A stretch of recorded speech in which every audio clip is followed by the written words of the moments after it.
வணக்கம், நான் உங்கள் அசோக் ஸ்ரீநிதி பேசுகிறேன். ஃபர்ஸ்ட் வீடியோவை என் ப்ரொஃபைலில் பாருங்கள். Ashok Srinidhi, ASHOK SRINITHI. ஜல்லிக்கட்டை நம்ம ஒன்று சேர்ந்து நடத்திடுவோம். ஆனால் விவசாயிகளுக்கு இன்னும் பல பிரச்சனைகள் இருக்குது. அதோட மூல காரணத்தை பற்றி இந்த வீடியோவில் சொல்லியிருக்கிறேன். இதுக்கான தீர்வுகளையும் சொல்லியிருக்கோம். தயவு செஞ்சு இதை கேளுங்க. ஜெய் ஹிந்த்.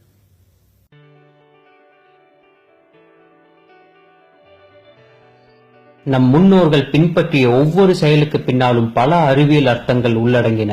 எடுத்துக்காட்டுக்கு, கோவிலில் பக்தி செலுத்திவிட்டு திருநீர் பூசிக்கொள்கிறோம். அது எதற்கு? உடம்பில் நீர் கோர்த்து கொள்ளாமல் இருப்பதற்காகத்தான். பசு சாணத்தால் வாசல் தெளிப்பது எதற்கு? சாணத்தோடு மஞ்சள் சேர்த்து கிருமி நாசினியாகும். துளசி மாடம் சுற்றுவது, முகத்திற்கு மஞ்சள் பூசுவது, மலைக்கு மேல் கோவில், இந்த மாதிரி செயல்களுக்கு பின்னால் பல அறிவியல் புதையல்கள் இருக்கின்றன. யாருக்கு தெரியும், எய்ட்ஸுக்கும் புற்றுநோய்க்கும் மருந்து இருந்திருக்க கூடும். ஆச்சரியப்படுவதற்கில்லை. அதே போல் மாட்டுப்பொங்கல், சல்லிக்கட்டு என அனைத்தும் மாடுகளை காப்பாற்றுவதற்கு. திருநீர் மற்றும் மஞ்சளுக்கு பதிலாக ரசாயனத்தை கொண்டு வந்து அதன் அடிப்படை நோக்கத்தை மறந்தது போல பல போராட்டங்களுக்கு பிறகு நம் வீர விளையாட்டான சல்லிக்கட்டை கொண்டு வந்தாலும் அதன் அடிப்படை நோக்கமான விவசாயத்தையும் நாட்டு மாடுகளையும் காப்பாற்றுவதற்கே என்பதை மறந்துவிட வேண்டாம். இதுவே இந்த பதிவின் நோக்கம். நாட்டு மாடுகளையும் விவசாயத்தையும் பாதுகாக்கத்தான் நம்ம தமிழர் திருநாளான பொங்கலை கொண்டாடுறோம். விவசாயத்துக்கு அடிப்படை தேவை தண்ணீர். தண்ணீர் இல்லைன்னா விவசாயம் அழிஞ்சிடும். விவசாயத்திலிருந்து வரும் பயிரச்சம், அதாவது கிராப் ரெசிடியூவான பருத்தி கொட்டை, புண்ணாக்கு, வைக்கோல் தான் மாட்டு தீவனம். அப்ப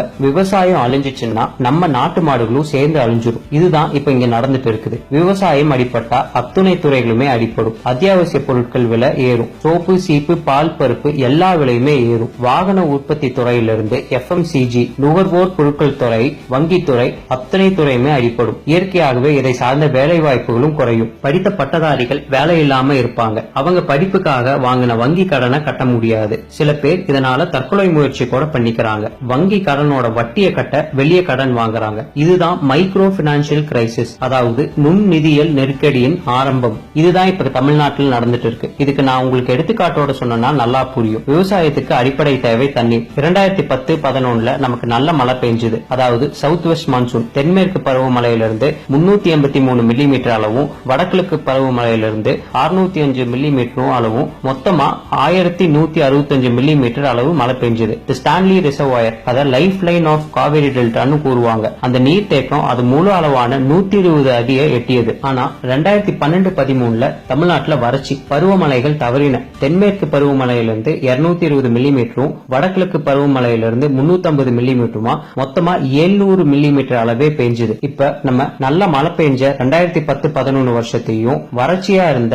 2012-13 வருஷத்தையும் ஒப்பிட்டு பார்ப்போம். அரிசி உற்பத்தியில 101 லட்சம் டன், 56 லட்சம் டன். நெல் உற்பத்தியில 3,69,000 டன், 2,13,000 டன். கரும்பு உற்பத்தியில 3,82,000 டன், 2,55,000 டன். ஆயில் சீட் உற்பத்தியில 11,14,000 டன், 8,16,000 டன். வறட்சி காலத்துல நம்ம உற்பத்தி ரொம்ப கம்மியா இருந்தது நல்லா தெரியுது. 2012-13 அரிசியோட தேவை 92 லட்சம் டன்னா இருந்துச்சு. ஆனா நம்ம உற்பத்தி செஞ்சது வெறும் 56 லட்சம் டன் தான். பருப்பு வகைகளோட தேவை 10 லட்சம் டன்னா இருந்துச்சு. நம்ம உற்பத்தி செஞ்சது வெறும் 3,20,000 டன் தான். தமிழ்நாடு வேளாண்மை பல்கலைக்கழகம் இன்னும் நம்ம 7 லட்சம் ஹெக்டேர் அளவுக்கு விவசாயம் செஞ்சாதான் 2020 அரிசி தேவையை ஈடுகட்ட முடியும்னு ஒரு தகவல் சொல்றாங்க. நேஷனல் கிரைம் ரெக்கார்ட்ஸ் பியூரோ 2015 ஒரு தகவல் சொல்றாங்க. அதுல கடந்த 3 வருடங்களா அதிக தற்கொலை நடக்கின்ற மாநிலங்கள்ல தமிழ்நாடு தொடர்ந்து முதல் 2 இடங்கள்ல இருந்துச்சுன்னு. தற்கொலைக்கு முக்கிய காரணமா குடும்ப பிரச்சனையும் வேலையின்மையும் கூறப்பட்டது. 2012-13 இந்தியாவில் மொத்தம் 1,35,000 பேர் தற்கொலை செஞ்சுக்கிட்டாங்க.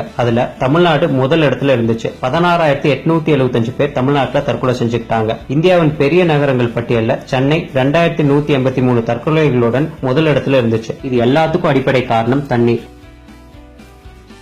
தண்ணீர் நமக்கு பருவமழை மூலமாகவும் அது தேக்கி வைக்கிறதுனாலையும் நிலத்தடி நீர் மூலமாகவும் கிடைக்கும். தமிழ்நாட்டில் 81 நீர் தேக்கங்கள், 41,127 தொட்டிகள், 18,21,000 கிணறுகள் இருக்குது. பெரிய 15 நீர் தேக்கங்களோட சேமிப்பு திறன், அதாவது ஸ்டோரேஜ் கெப்பாசிட்டி 198.38 TMC மட்டுமே. 2011 வந்த மாதிரி ஒரு நல்ல மழை பெஞ்சா கூட நம்மளால வெறும் 172 TMC தான் தண்ணீர் சேமிக்க முடிஞ்சது.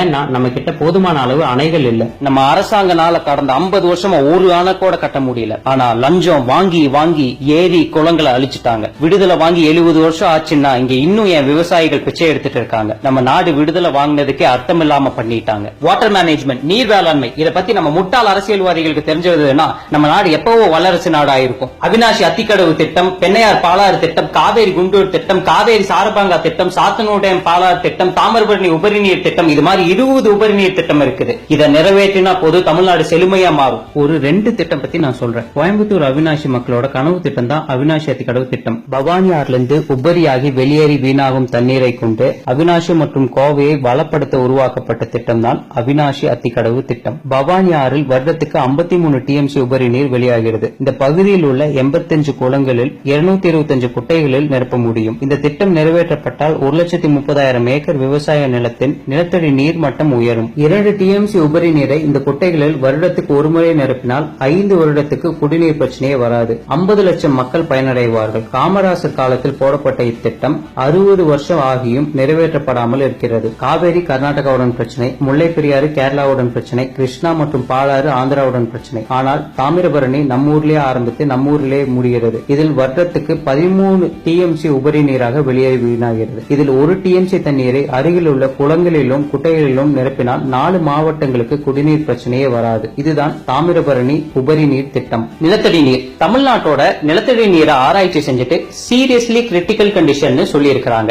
ஜெயலலிதா அம்மையார் இறக்கிறதுக்கு முன்னாடி மருத்துவர்கள் இதே வார்த்தையை தான் பயன்படுத்தி இருந்தாங்க. இப்ப நீங்க தெரிஞ்சுக்கோங்க நம்ம தமிழ்நாட்டோட நிலத்தடி நீரோட நிலைமையை. தமிழ்நாட்டை 386 பிளாக்குகளா பிரிச்சுக்கிட்டாங்க. 139 பிளாக்குகளை மிகவும் சுரண்டப்பட்டுள்ளதுன்னு சொல்லியிருக்காங்க. 33 பிளாக்குகளை மிகவும் இக்கட்டான நிலையில் உள்ளதுன்னு சொல்லியிருக்காங்க. 77 பிளாக்குகளை மோசமான தரத்தில் உள்ளதுன்னு சொல்லியிருக்காங்க. நிலத்தடி நீர் குறையறதுக்கு இன்னொரு காரணம் சீம கருவேலாஞ்செடி, அதாவது ப்ரோசோபிஸ் ஜூலிஃப்ளோரா. இந்த செடி 10 அடி தான் இருந்தாலும் அதனோட வேர்கள் 300 அடி வரை பாயும். இது நம்ம நிலத்தடி நீரை மட்டும் உறிஞ்சுறது இல்லாம காத்துல இருக்கிற ஈரப்பதத்தையும் சேர்ந்து உறிஞ்சிடும். நான் சொன்ன இந்த 20 உபரி நீர் திட்டங்களுக்கும் நிலத்தடி நீரை உயர்த்துறதுக்கும் சீம கருவேலாஞ்செடி அழிக்கிறதுக்கும் செலவாக போறது 40,000 கோடி. நம்ம அரசாங்கம் 60 வருஷமா இதை செய்யாம வராங்க. அவங்க சொல்ற காரணம் என்ன தெரியுமா? பணம் இல்லை. ஆனா கடந்த 5 வருஷத்துல இலவசங்களுக்காக மட்டும் நம்ம 62,000 கோடி செலவு பண்ணி இருக்கிறோம். 8 லட்சம் கோடிக்கும் மேல நம்ம பட்ஜெட் போட்டிருக்கிறோம். உண்மை என்ன தெரியுமா? விவசாயிகளை நம்ம அரசாங்கம் ஏழையாகவே வச்சுக்க நினைக்கிறாங்க. அப்பதான் தேர்தல் நேரத்துல சில நூறுகளை வீசி எறிஞ்சு அவங்கள விலைக்கு வாங்க முடியும். இததான் கடந்த 50 வருஷமா இந்த 2 அரசாங்கமே பண்ணிட்டு வராங்க. உன் கலாச்சாரம் என்னன்னு கேட்டா விவசாயம் தான் என் கலாச்சாரம்னு சொல்ற நாட்டில இருந்துட்டு இன்னும் விவசாயிகளோட பிரச்சனையே இங்க தீர்க்க முடியல. இதுக்கு முக்கியமான காரணம் நம்ம அழுக்க அரசியலோ அரசியல்வாதிகளோ. அவங்க விவசாயிகளோ விவசாயத்தோட முக்கியத்துவம் புரிஞ்சவங்களோ இல்ல படித்த பட்டதாரிகளோ கிடையாது. நான் கோவையில இருந்து வரேன். இங்க எங்க எம்எல்ஏக்கு என்ன படிச்சிருக்காங்கன்னு பாருங்க. வால்பாறை 10ஆம் கிளாஸ், கவுண்டம்பாளையம் 5ஆம் கிளாஸ், கிணத்துக்கடவு 8ஆம் கிளாஸ், சிங்காநல்லூர் 7ஆம் கிளாஸ், கோயம்புத்தூர் நார்த் 9ஆம் கிளாஸ், கோயம்புத்தூர் சவுத் 10ஆம் கிளாஸ், சூலூர் 8ஆம் கிளாஸ், மேட்டுப்பாளையம் 12ஆம் கிளாஸ். இவங்களை வச்சு அரசாங்கம் நடத்த முடியாது. வேணா டுட்டோரியல் காலேஜ் நடத்தலாம். அப்ப இதுக்கு என்னதான் தீர்வு? ஒவ்வொரு வருஷமும் தண்ணீர் இல்லாம விவசாயம் அழியும் போது அடிப்படை பிரச்சனைக்கு தீர்வு கொண்டு வராம நிவாரணங்கிற பேர்ல ஏக்கருக்கு 2000-3000 கொடுத்து விவசாயிகளை ஏமாத்திட்டு வராங்க. இங்க தண்ணீர் தான் எல்லா பிரச்சனைக்கும் காரணம். தண்ணீர் பிரச்சனையை போக்க நான் சொன்ன 20 உபரி நீர் திட்டங்களை கொண்டு வரணும். உபரி நீரை வச்சு குளம் குட்டைகளை நிரப்பினாலே தானாகவே நிலத்தடி நீர் உயர்ந்துடும். ஜல்லிக்கட்டை அரசாங்கமே எடுத்து நடத்தணும். இயற்கை உரங்கள் இங்க கிடைக்கிறதே இல்ல. ரசாயன உரங்களை விற்கும் 11,750 கடைகள்ல 63% தனியார் இடம் உள்ளது. இதை மாத்தி 100% அரசாங்கமே எடுத்து நடத்தணும். விவசாயிகளின் 43% விதை தேவையை தான் அரசாங்கம் பூர்த்தி செய்யுது. விவசாயின் தேவைக்கு ஏற்ப விதை கிடைக்க வழி செய்யணும். 5 இயர் சீட் பிளான், அதாவது 5 வருட விதை திட்டம் தயாரிக்கணும். வேளாண் காலநிலைக்கு ஏற்ப காப்பீடு, அதாவது அக்ரோ கிளைமேட்டிக் கண்டிஷன் இன்சூரன்ஸ் இங்க கொண்டு வரணும். சீம கருவேலாஞ்செடியை வேரோட அழிக்கணும். அரசாங்கத்துக்கும் விவசாயிகளுக்கும் நடுவில் இருக்கிற இடைத்தரகர்களை ஒழிக்க கடுமையான சட்டம் கொண்டு வரணும்.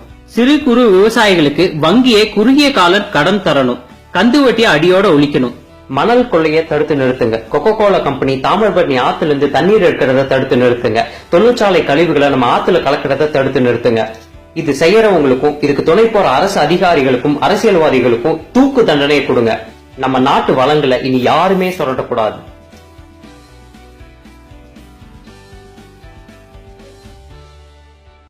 யங்ஸ்டர்ஸ் எல்லாம் இப்போ ஒன்று சேர்ந்துட்டோம். இது ஜல்லிக்கட்டோட நிக்காம இந்த போராட்டத்தை ஆக்கப்பூர்வமா மாத்தலாம். நம்மளால என்ன செய்ய முடியுங்கிறத 3rd வீடியோல பேசலாம். உங்க பேரு உங்க ஸ்ட்ரென்த்தை கமெண்ட்ஸ் காலம்ல போடுங்க. இந்த வீடியோவை ஷேர் பண்ணுங்க. ஜெய் ஹிந்த். வந்தே மாதரம்.